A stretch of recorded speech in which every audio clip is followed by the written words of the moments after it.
And it's insane. The video went viral right away, like I said in the show. Fans thought for years that Marie and Donny Osmond had a strong bond that couldn't be broken, both on and off stage. But Marie, who is now 65, is finally speaking out and explaining the shocking reason she stopped talking to her brother. It's more than just family drama. It's a story about secrets, heartbreak, and a truth she couldn't keep hidden any longer. You won't believe what went on behind the scenes of their seemingly perfect relationship. When Donny and Marie Osmond first became famous, it felt like magic when we were together. People loved the chemistry between them. They weren't just two brothers and sisters on stage. They looked like best friends who were in sync and had the same energy. Millions of families watched their variety show Donny and Marie every week in the middle of the 1970s. People immediately connected with the combination of funny skits, upbeat songs, and their playful banter. People didn't just watch a show. They felt like they were in the living room of the Osmond family. Donny was already a teen idol, but being with Marie added a new level to him. He wasn't just a heartthrob. He was now part of a dynamic duo that made both kids and parents happy. Marie, on the other hand, had already shown that she could make it on her own with her hit song, Paper Roses. But on the show, she showed even more of who she is, including her sense of humor, her warmth, and how well she can stand up to her famous brothers. In show business, it was rare for two people to work together to create a balance. Donny would tease Marie in a fun way, and Marie would respond right away. The crowd loved every second. A little bit country, a little bit rock and roll is the catchphrase, became their anthem and perfectly explained why they worked so well. Donny was a polished and smooth pop star with the charm of a boy next door. Marie had a down-to-earth sweetness and country roots that made her easy to relate to. They weren't just actors. They stood for something good at a time when the culture changed. Parents thought they were safe and clean. Teenagers thought they were cool enough to look up to, but they were still friendly. That balance made them famous in their time. But they had to deal with a lot of stress to be successful. Every smile, song, and interview had to keep up the appearance of being perfect. They were still kids. Donny was only a few years older than Marie, who was still a teenager. Still, they had to deal with the pressure of a national brand that was based on family values and clean images. For a while, it worked perfectly. They were a perfect match, not only in their songs, but also in how people thought about their relationship. Fans thought they were a brother and sister team who would always be together. In those golden years of TV, it really did look that way. Marie Osmond always looked great in the spotlight. She became America's sweetheart almost overnight because of her big smile, smooth voice, and bubbly personality. She looked like she had it all on stage and on TV. She had talent, beauty, and a close-knit family. But her story was much more complicated than what was in the news. The public only saw a small part of who Marie really was. She was also dealing with problems that few people knew about while she was performing, laughing, and trying to live up to her family's image. She started fighting early on. At only a Marie was a teenager when she co-hosted the Donny and Marie show. She heard harsh words that hurt her deeply. One time, a producer told her she was too fat and that her family would be ashamed of her. Marie had to judge her worth by how she looked in front of millions of people when she was still a teenager. Some people might have thought that one comment was careless, but for her, it planted a seed of doubt that would grow into years of self-doubt. She became obsessed with her body and felt like she had to stay thin at all costs. Diets got out of hand. Her weight went down to an unsafe level, and soon she had body dysmorphia. She looked great from the outside. Every day, she was at war with herself. The pressure to always be perfect made things worse. Being the only girl in the Osmond family made her stand out in her own way. She wasn't just a performer. People looked up to her as a role model, someone who had to live up to the good image of the whole Osmond family. Marie felt like she had to do twice as much as her brothers, who were praised for their harmonies and stage presence. She had to be smart and pretty, strong, but not too outspoken, sweet, but not too independent. She was worn out from trying to keep everything in balance. The cracks behind the curtain got bigger and bigger over the years. Marie later told us something that made a lot of her pain make sense. She had been sexually abused as a child. She kept it a secret for years, locked away because she didn't know how to talk about it, and because the world around her told her to be quiet. She finally talked about it and said that the trauma stayed with her into adulthood. It changed the way she saw herself, how she trusted other people, and even made her question who she was at times. She blamed herself for a long time. She wondered if she had done something wrong. But the victim is not to blame for the scars that abuse leaves behind. And those scars ran deep for Marie. People praised her bubbly personality and stage presence in public, but she felt ashamed and confused in private. She worked hard, smiled, and gave the world what it wanted from her. But the little girl inside her was still in pain. Many people later connected with her story because it showed that even people who seem strong and perfect on TV can be hiding pain that is hard to understand. Then came one of the worst things that could have happened. Losing her son Michael in 2010 was the worst thing that ever happened to her. He killed himself when he was only 18. Marie had already been through a lot of personal struggles, but this loss broke her in a way she had never felt before. She had talked about how hard it was for him to deal with depression and the problems he was having, but nothing could have prepared her for that call or that moment. No parent ever fully gets over losing a child, and for Marie, it was a wound that would never heal completely. Later, she talked openly about how she doubted everything. If she had done enough, if she could have changed, she felt terrible about missing a sign, even though she knew she had given him all the love she could. She was different after that loss. It took away any hope that her life was as perfect as everyone thought it was. It hurt her to remember that fame and money couldn't protect her from heartbreak. It was also one of the times when fans saw how strong she really was. Marie didn't hide her sadness. She shared it. She talked about mental health, how important it is to be kind, and how to keep hope alive even when things are at their worst. Her pain became a bridge for others, showing them that they weren't the only ones who had lost something. She still had problems after that. Getting married and divorced made things even worse. She was married and divorced more than once, and her longest marriage was to Brian Blossel, which lasted more than 20 years. The marriage wasn't easy, even though they started a family together. In the end, it was over, and Marie had to put things back together again. She said it was hard to walk away. It hurt so much to see something she had worked so hard to keep together fall apart.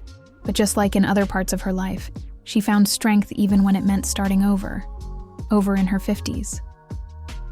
Marie never completely lost her faith or her will to keep going, though. She talked about her problems with depression, her insecurities, and even times when she thought about giving up. But she kept going. She relied on her family, her kids, her causes like the Children's Miracle Network, and her ability to connect with people by being honest. Marie didn't live a perfect life, which is what makes her story so powerful. She fell, broke, cried, and asked herself a lot of questions. But she also chose to be real. She decided to talk about her private struggles instead of hiding behind the glitz and glamour of show business. And by doing that, she gave a lot of other people the right to speak their own truths. Marie Osmond's life was full of pain that most people never saw. But it was also full of strength, resilience, and the will to get back up no matter how many times she fell. That is what makes her story stand out more than the songs or the shows. Donny Osmond had been in the public eye since he was a child, and for years his face was everywhere. He was the Osmond family's heartthrob. He had a charming smile and perfect hair, and teenage girls screamed when he walked on stage. When he and his sister Marie were together, they were unstoppable. The Donny and Marie show made them famous as family-friendly entertainers that parents could trust their kids to watch. But after the cameras stopped rolling and the glitter faded, Donny realized that being stuck in the image of a clean-cut teen idol was its own kind of prison. Donny wasn't the boy next door anymore when the 1980s started. He was an adult with a family of his own, and he really wanted people to take him seriously as an artist. But the world wasn't ready to let go of the image it had of him. People still acted like he was the teenage crush they remembered no matter where he went. Record company executives wanted him to sing bubblegum pop instead of deeper, more grown-up music. When casting directors saw his face, they only thought of that shiny smile from the 1970s. Donny felt like he was going to die because of an image that didn't fit anymore. And the problems in his career, and even in the famous couple with Marie, started to show. The first thing he did to change was to break free musically. Donny wanted to make a comeback as a solo artist. He was determined to show that he could do more than write catchy teen songs. He put out new music that was more mature, and showed how he had changed as a person. For a while, it looked like the bet wasn't worth it. His albums didn't sell as well as he had hoped, and critics were quick to say that he was just trying to hold on to fame. It was hard for him to shake off the teen idol label, and the industry was cruel in not letting him grow. But Donny wasn't ready to give in. He did something very brave by going on stage at the theater, getting the part of Joseph in Joseph and the Amazing Technicolor. Dreamcoat gave him a chance to start over with his image. People who went to the theater didn't expect the same things as the screaming teens of the 1970s. They came to see a show, and Donnie gave them one. He put everything he had into the role night after night, proving to the world that he was more than just a former pop star. The part not only brought his career back to life, it also changed who he was. He felt like he had finally gotten out of the box he had been stuck in for years. But the relationship with Marie wasn't the same as Donnie was changing. They still played together sometimes, but their relationship was falling apart, without a doubt. Marie wanted to be her own person, have her own job, and have her own chance to be more than just Donnie's sister. Donnie, on the other hand, was struggling with his own battles against the past.